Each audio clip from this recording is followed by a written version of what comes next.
வணக்கம் நண்பர்களே, சற்றுமுன் கலைஞர் மகளிர் உரிமை தொகை திட்டம் குறித்த மிக முக்கிய லேட்டஸ்ட் அப்டேட் வெளியாகி இருக்கிறது. உரிமை தொகை திட்டம் குறித்த லேட்டஸ்ட் அப்டேட்டை தெளிவாக தெரிந்து கொள்வதற்கு முன்னாடி இந்த ஒரு வீடியோக்கு லைக் கொடுத்து எங்களுக்கு சப்போர்ட் பண்ணுங்க ஃப்ரெண்ட்ஸ். நீங்க கொடுக்குற ஒவ்வொரு லைக்கும் எங்களுக்கு மிகப்பெரிய பலமா இருக்கு. மறக்காம இப்பவே இந்த ஒரு வீடியோக்கு தயவு செஞ்சு ஒரு லைக்கை மட்டும் தட்டி விட்டுருங்க. இப்போ வாங்க வீடியோக்குள்ள போலாம். அதாவது கலைஞர் மகளிர் உரிமை தொகை திட்டத்தில் பெண்களுக்கு அரசு சார்பில் குட் நியூஸ் ஒன்று வெளியாகி இருக்கிறது. அதாவது புதிதாக விண்ணப்பித்த பெண்களுக்கு தான் இந்த குட் நியூஸ் வெளியாகி இருக்கிறது. மாநிலம் முழுவதும் விண்ணப்பித்த பெண்களுக்கு ஒரு முக்கிய மெசேஜ் அனுப்பப்பட்டு வருகிறது. அந்த மெசேஜ் குறித்த மிக முக்கிய தகவலை இப்போது இந்த ஒரு வீடியோவில் தெளிவாக பார்க்கலாம். தமிழ்நாடு அரசு கலைஞர் மகளிர் உரிமை தொகை திட்டத்தில் விடுபட்ட பெண்களுக்கு ஒரு வாய்ப்பை அண்மையில் கொடுத்திருந்தது. தகுதியுள்ள பெண்கள் இந்த திட்டத்தில் சேரலாம் எனவும் அறிவித்து இருந்தது. அத்துடன் அனைத்து பெண்களும் மகளிர் உரிமை தொகை திட்டத்தில் மிகவும் எளிமையாக விண்ணப்பிக்கும் வகையில் ஒவ்வொரு தாலுகாவிலும் உங்களுடன் ஸ்டாலின் முகாம்கள் நடத்தப்பட்டன. இந்த முகாம்களில் மாநிலம் முழுவதும் 28 லட்சத்துக்கும் மேற்பட்ட பெண்கள் விண்ணப்பம் செய்திருந்தனர். அந்த விண்ணப்பங்கள் மீதான பரிசீலனையும் ஊராட்சி வாரியாக நடந்து தகுதியான பயனாளிகள் இறுதி செய்யப்பட்டு வருகின்றனர். அதாவது இறுதி செய்யப்பட்ட பெண்களுக்கு அரசு சார்பில் அவர்களுடைய வங்கி கணக்குக்கு ₹1 அனுப்பப்படும். ஏனென்றால் கடந்த முறையும் மகளிர் உரிமை தொகை திட்டத்திற்கு தேர்வு செய்யப்பட்ட பெண் பயனாளிகளுடைய வங்கி கணக்கிற்கு முதலில் ₹1 தான் அனுப்பப்பட்டது. அப்படி யாருக்கெல்லாம் இந்த ₹1 மெசேஜ் வந்திருக்கிறதோ அவர்கள் எல்லாம் கலைஞர் மகளிர் உரிமை தொகை திட்டத்திற்கு தேர்வு செய்யப்பட்டவர்கள் என பெண்கள் அறிந்து கொள்ளலாம். சிலருக்கு மெசேஜ் வராமல் கூட இருக்கும். அவர்கள் வங்கி கணக்கை சரிபார்க்க வேண்டும். ஏனென்றால் மகளிர் உரிமை தொகை விண்ணப்பத்தை பூர்த்தி செய்யும் போது வங்கி கணக்குடன் இணைக்கப்பட்ட மொபைல் எண்ணை சிலர் கொடுக்காமல் இருந்திருப்பீர்கள். ஆதார் எண்ணுடன் இணைக்கப்பட்ட மொபைல் எண், வங்கி கணக்குடன் இணைக்கப்பட்ட மொபைல் எண்ணும் வேறு வேறாக இருந்தால் அவர்களுக்கு மகளிர் உரிமை தொகை திட்டத்தில் ₹1 அனுப்பப்பட்ட மெசேஜ் வந்திருக்க வாய்ப்புகள் இல்லை. ஒருவேளை மெசேஜ் வரவில்லை என்றால் பதட்டமடைய வேண்டாம். இன்னும் கால அவகாசம் இருக்கிறது. படிப்படியாக பயனாளிகள் இறுதி செய்யப்பட்டு தேர்வு செய்யப்பட்டவர்களுக்கு பரிசோதனை முறையில் ₹1 அனுப்பப்படும். இறுதியாக துணை முதலமைச்சர் உதயநிதி ஸ்டாலின் அறிவித்ததை போல டிசம்பர் 15ஆம் தேதி முதல் புதிதாக இந்த திட்டத்தில் சேர்க்கப்பட்ட பெண்களுக்கு மாதம் ₹1000 உரிமை தொகை கொடுக்கப்படும். எனவே தமிழ்நாட்டு பெண்களுக்கு, குறிப்பாக கலைஞர் மகளிர் உரிமை தொகை திட்டத்திற்கு விண்ணப்பம் செய்தவர்களுக்கு இனி குட் நியூஸ் தான். ஒருவேளை விண்ணப்பம் நிராகரிக்கப்பட்டால் அந்த பெண்களுக்கு மேல்முறையீடு செய்யவும் அரசு வாய்ப்பு கொடுக்கும். எனவே காத்திருங்கள். மேலும் இந்த கலைஞர் மகளிர் உரிமை தொகை திட்டத்தால் தமிழ்நாட்டில் பல பெண்களுடைய வாழ்க்கையில் முன்னேற்றகரமான மாற்றங்கள் நிகழ்ந்துள்ளன என்ற தகவல் வெளியாகி இருக்கிறது. அதாவது தமிழ்நாடு அரசு கலைஞர் மகளிர் உரிமை தொகை திட்டத்தை வெகு சிறப்பாக செயல்படுத்திக் கொண்டிருக்கும் நிலையில் அந்த திட்டம் தமிழ்நாட்டு பெண்களுடைய வாழ்க்கையில் மிகப்பெரிய மாற்றங்களையும் தாக்கங்களையும் ஏற்படுத்திக் கொண்டிருக்கிறது. அரசு கொடுக்கும் மாதம் ₹1000 மகளிர் உரிமை தொகை திட்டத்தில் பயனாளிகளாக உள்ள பெண்களுடைய அன்றாட வாழ்க்கையே மாறியிருப்பதாக அரசின் புள்ளி விவரங்கள் தெரிவிக்கின்றன. இது குறித்து தமிழ்நாடு அரசின் மாநில திட்டக்குழு வெளியிட்ட புள்ளி விவரங்கள் தெளிவாக தெரிவிக்கின்றன.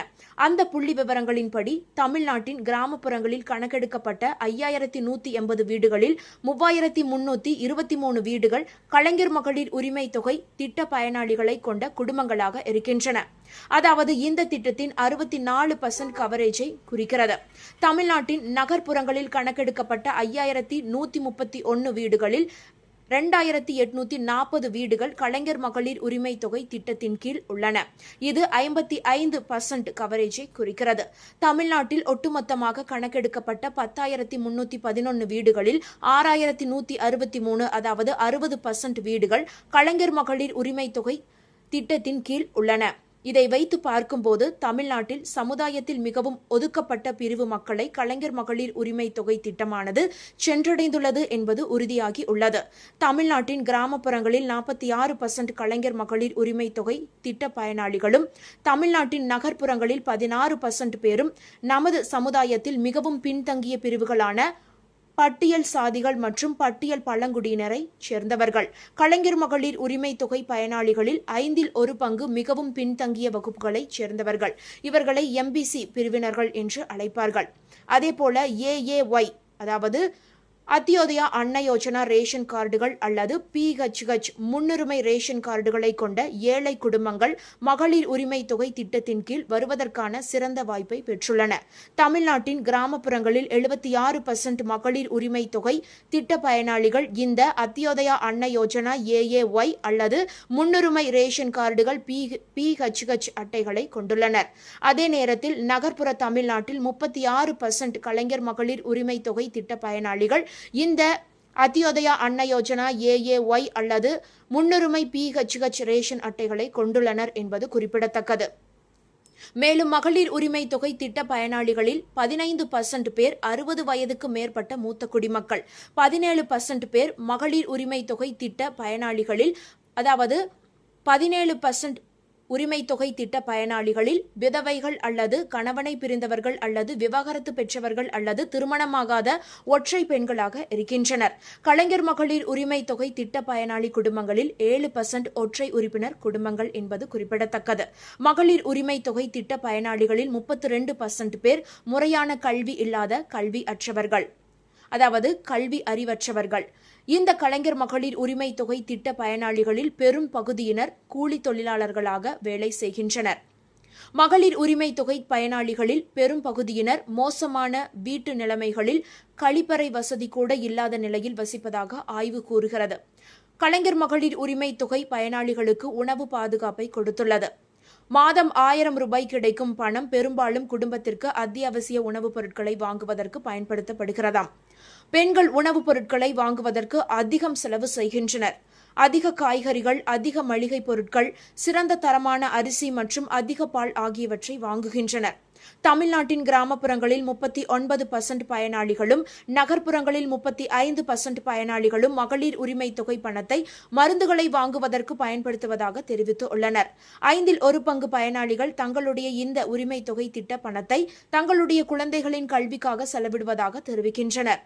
கடன்களை திருப்பி செலுத்துதல், LPG சிலிண்டர்கள் வாங்குதல், மொபைல் போன்களை ரீசார்ஜ் செய்தல், சிறு சேமிப்புகளை உருவாக்குதல் போன்ற பல்வேறு அத்தியாவசிய பொருட்களுக்கு பயனாளிகள் தங்களுடைய உரிமை தொகையை செலவிடுகின்றனர். மாநிலத்தில் 2 பங்கு மகளிர், அதாவது மகளிர் உரிமை தொகை திட்ட பயனாளிகள் இந்த பணத்தை மாதம் பெறுவதால் அவர்களுடைய வாழ்க்கையில் மிக முக்கிய முன்னேற்றங்கள் ஏற்பட்டு உள்ளதாகவும் தன்னம்பிக்கை மேம்பட்டுள்ளதாகவும் தெரிவித்து உள்ளனர். கிராமப்புறங்களில் 70% பயனாளிகள் கலைஞர் மகளிர் உரிமை தொகை பணத்தை பெறத் தொடங்கியதிலிருந்து மளிகை பொருட்களுக்காக சிறிய கடைகளில் கடன் வாங்குவது குறைந்துவிட்டதாக தெரிவிக்கின்றனர். நகர்ப்புறங்களில் அத்துடன் தொடர்புடைய சதவீதம் சுமார் 55% ஆகும். உரிமை தொகை திட்டத்திற்கு பிறகு பெண்களின் பயணத்திறன் மேம்பட்டு உள்ளது.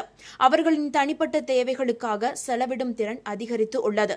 இவை அனைத்தும் அவர்களின் வாழ்க்கையில் மன அழுத்தத்தை குறைத்து அவர்களின் தன்னம்பிக்கையை மேம்படுத்தி உள்ளது. உரிமை தொகை திட்டம் தொடர்பான லேட்டஸ்ட் அப்டேட் ஒருபுறம் இருக்க, ரேஷன் அட்டைதாரர்களுக்கு ஒரு மிக முக்கிய அறிவிப்பு வெளியாகி இருக்கிறது. அதன்படி தமிழ்நாடு முழுவதும் உள்ள ரேஷன் கடைகளுக்கு 2026ஆம் ஆண்டில் எத்தனை நாட்கள் விடுமுறை உள்ளது என்ற பட்டியலை தமிழ்நாடு அரசு அதிகாரப்பூர்வமாக வெளியிட்டு உள்ளது. இதனை ரேஷன் அட்டைதாரர்கள் நோட் செய்து கொள்வது மிகவும் நல்லது. அதாவது தமிழக மக்களின் முக்கிய ஆவணமாக ரேஷன் கார்டு இருந்து வருகிறது. ரேஷன் கார்டு மூலம் மானிய விலையில் அத்தியாவசிய பொருட்களை தமிழக அரசு வழங்கி வருகிறது. தமிழகம் முழுவதும் 26,618 முழுநேர ரேஷன் கடைகள் செயல்பட்டு வருகிறது. பகுதி நேர கடைகளாக 10,710 ரேஷன் கடைகள் செயல்பட்டு வருகிறது. இந்த ரேஷன் கடைகளில் மாதந்தோறும் ரேஷன் அட்டைதாரர்களுக்கு அரிசி, கோதுமை, சர்க்கரை, துவரம்பருப்பு, பாமாயில் உள்ளிட்ட அத்தியாவசிய பொருட்கள் வழங்கப்பட்டு வருகிறது. இதன் மூலம் வறுமை கோட்டின் கீழ் இருக்கும் மக்கள் மிகவும் பயனடைந்து வருகின்றனர். அதே நேரத்தில் ரேஷன் கடைகளுக்கு வந்து வரிசையில் நின்று வாங்க முடியாத முதியவர்கள், மாற்றுத்திறனாளிகளுக்கு வீடு தேடியும் ரேஷன் பொருட்கள் வழங்கப்பட்டு வருகிறது. அதாவது தாயுமானவர் திட்டத்தின் கீழ் மாற்றுத்திறனாளிகள், கர்ப்பிணிகள், முதியவர்களின் வீடுகளுக்கு சென்று ரேஷன் பொருட்கள் வழங்கப்பட்டு வருகிறது. இப்படியாக ரேஷன் அட்டைதாரர்களுக்கு முக்கியத்துவம் கொடுத்து தமிழக அரசு பல்வேறு நடவடிக்கை எடுத்து வருகிறது. இந்த நிலையில் 2026ஆம் ஆண்டில் எத்தனை நாட்கள் ரேஷன் கடைகளுக்கு விடுமுறை என்ற பட்டியலை உணவுப் பொருள் வழங்கல் மற்றும் நுகர்வோர் பாதுகாப்புத்துறை வெளியிட்டு உள்ளது.